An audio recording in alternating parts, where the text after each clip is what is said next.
Alors, actuellement, les Occidentaux continuent les bombardements en Libye. Ils détruisent systématiquement toutes les infrastructures de communication. Ils vont jusqu'à détruire des hôpitaux. Ils détruisent des écoles. Ils ont même bombardé euh, des, des ambulances sous prétexte que toutes ces infrastructures sont au service du régime du colonel Kadhafi.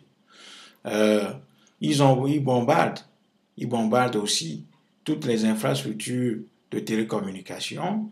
C'est-à-dire que ces gens-là se sont engagés dans une logique systématique de destruction totale de ce pays qui a été construit patiemment, avec beaucoup de difficultés, avec beaucoup de souffrances, avec beaucoup de peine par les Libyens qui ont travaillé d'arrache-pied aux côtés de Kadhafi et de son régime pour pouvoir se doter de ces infrastructures qui sont aujourd'hui systématiquement détruites par les Occidentaux sous prétexte qu'ils sont en train d'apporter la démocratie dans ce pays.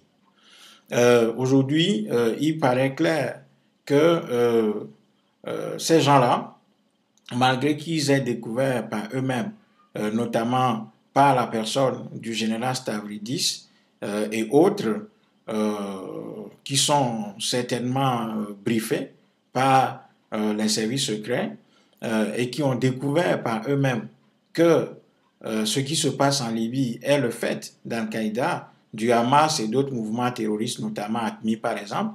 Ces gens-là n'abdiquent pas, ces gens-là continuent de soutenir mordicus qui sont au service de la démocratie et qui sont en train d'apporter la liberté dans ce pays. Je rappelle que cette attitude, cette névrose qui est celle de l'Occident qui lui fait soutenir ses ennemis qu'il fabrique lui-même, on l'a vu en Afghanistan lorsque les talibans combattaient également les Russes.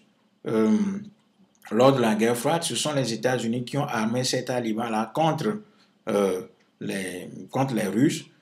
Et les États-Unis et l'Occident, d'une manière générale, qualifiaient même les talibans, à ce moment-là, de freedom fighters, c'est-à-dire les combattants de la liberté et pour la liberté.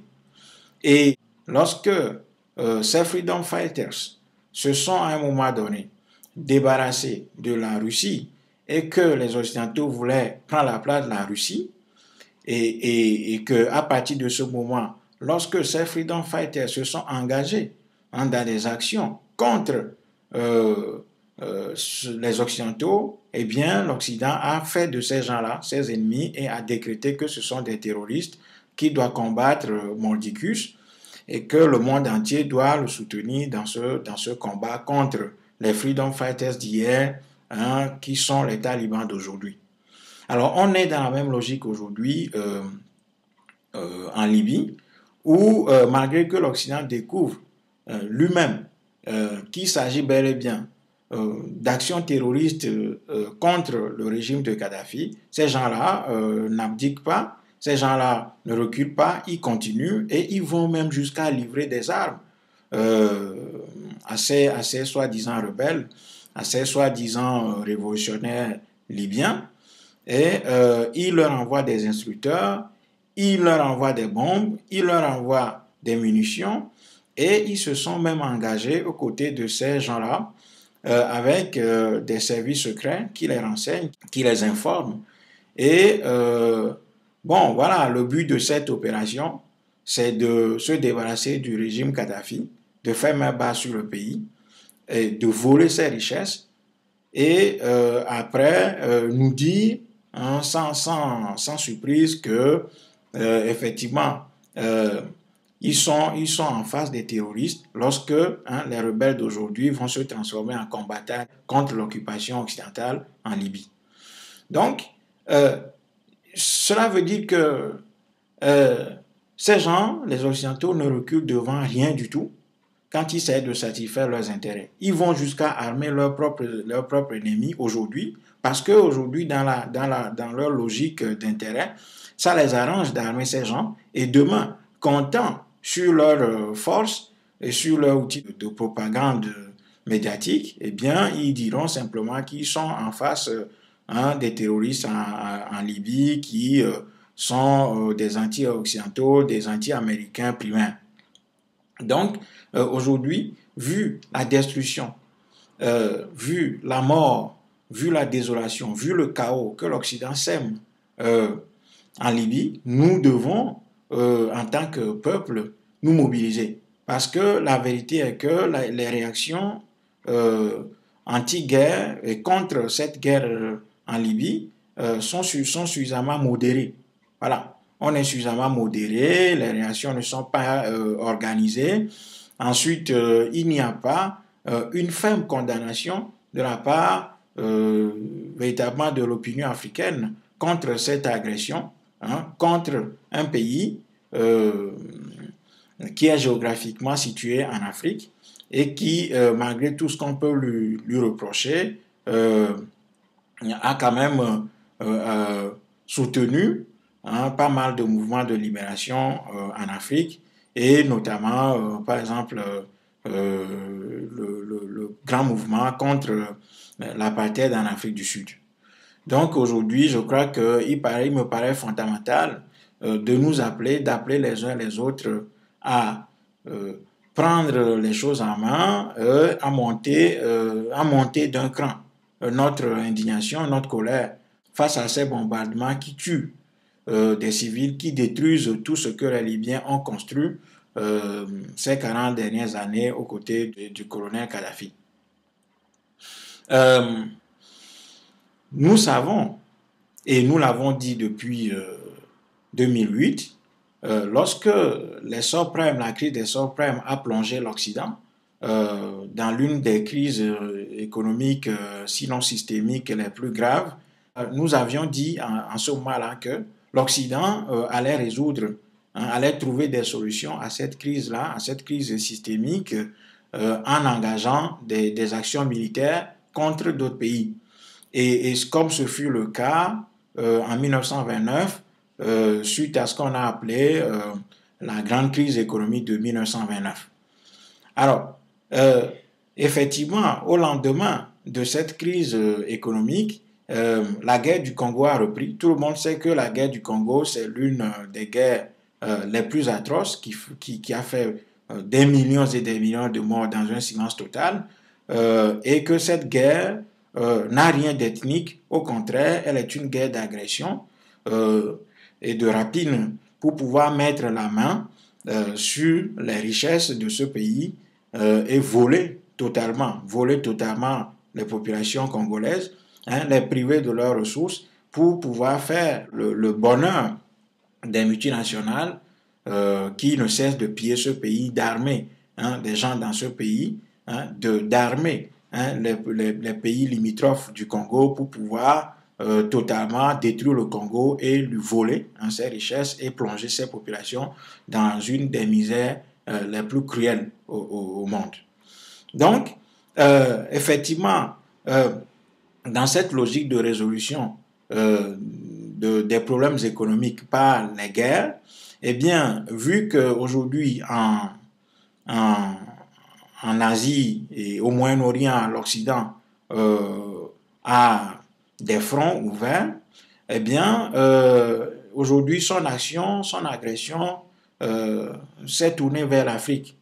Et donc, il y a l'agression de la Libye, après c'est la Côte d'Ivoire, et aujourd'hui, nous savons tous qu'après ces deux pays, c'est sûr que d'autres pays africains seront agressés, seront attaqués, sous prétexte qu'on va apporter dans ces pays la démocratie. Donc aujourd'hui, nous devons prendre les choses en main, monter un front contre cette façon que les Occidentaux ont de toujours trouver la solution de leurs problèmes en allant détruire les autres et en allant voler les autres. Donc aujourd'hui, il me paraît fondamental que l'opposition contre cette guerre, contre ce type d'agression, doit être beaucoup plus forte, doit être beaucoup plus organisée et doit être beaucoup plus coordonnée, de sorte que nous puissions obtenir des résultats. Sinon, avec notre silence, voire notre absence totale sur ces sujets-là, eh bien, l'Occident va pouvoir continuer tranquillement son œuvre d'agression, de pillage et de vol systématique et priver ainsi l'Afrique de toutes ces richesses, de toutes ces ressources, de sorte à ce que l'Afrique soit plongée davantage dans la misère, de sorte à renforcer sa dépendance et ainsi la soumettre de façon définitive au diktat de l'Occident qui va ainsi lui imposer toutes sortes de mesures soi-disant pour l'aider à sortir de ces difficultés, alors qu'en réalité, il s'agit véritablement d'un plan, d'un projet de destruction systématique de l'Afrique.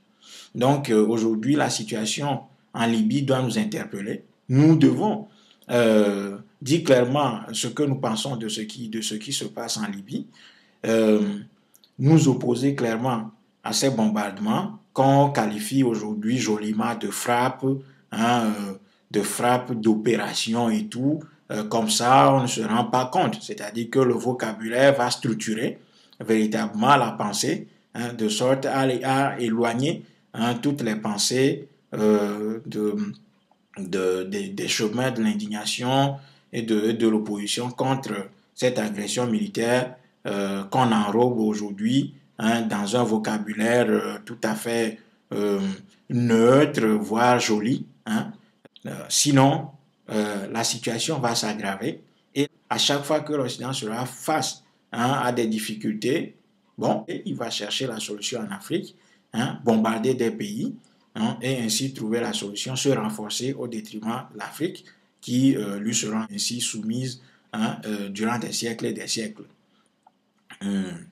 Ce n'est pas parce que les Occidentaux ont décrété que Kadhafi est un dictateur, ce n'est pas parce que les Occidentaux font de Kadhafi leur ennemi que nous devons systématiquement les suivre. Voilà. Ces gens-là ont décidé de faire de Kadhafi leur ennemi. Bon, ça c'est leur problème. Ils disent que Kadhafi est un grand dictateur, est un terroriste. Oui, d'accord. Mais je rappelle que contrairement à d'autres qui n'ont même pas reconnu leurs actes terroristes, Kadhafi a quand même fait un certain nombre de pas pour montrer quand même que voilà, il n'est plus dans ses dispositions d'esprit. Alors que les grands criminels que sont les Bush, les Tony Blair, eux, ils sont tranquilles, ils cultivent leur jardin tranquillement, ils boivent du petit lait, et ils écrivent leurs mémoires, ils engagent beaucoup de profits, ils se promènent dans le monde pour soi-disant donner des conférences un peu partout. Et ces gens-là, ces terroristes-là, eux, ils sont tranquilles. Ces terroristes-là, ces criminels de guerre, personne ne leur oppose quelque résistance que ce soit. Donc, ce n'est pas parce que l'Occident a fait de Kadhafi un dictateur né, un criminel, que nous devons systématiquement le suivre dans cette logique. Autrement dit, il y a des terroristes qui sont tranquilles dans leur maison, qui dorment tranquillement, qui font la fête, qui sont des criminels de guerre, qui ont envahi l'Irak, et l'Afghanistan et d'autres pays, qui ont commis des crimes énormes de guerre. La France, elle-même, est un pays qui a commis beaucoup de crimes de guerre, beaucoup de génocides, notamment au Rwanda, beaucoup de crimes de guerre en Afrique, au Cameroun, beaucoup de guerres, beaucoup de crimes de guerre, plus récemment encore en Côte d'Ivoire. On ne leur dit quoi que ce soit. On ne leur dit quoi que ce soit. On ne leur dit rien du tout. Donc voilà, nous devons apprendre à analyser les choses par nous-mêmes et à en tirer les conclusions nous-mêmes pour pouvoir définir nos positions et agir.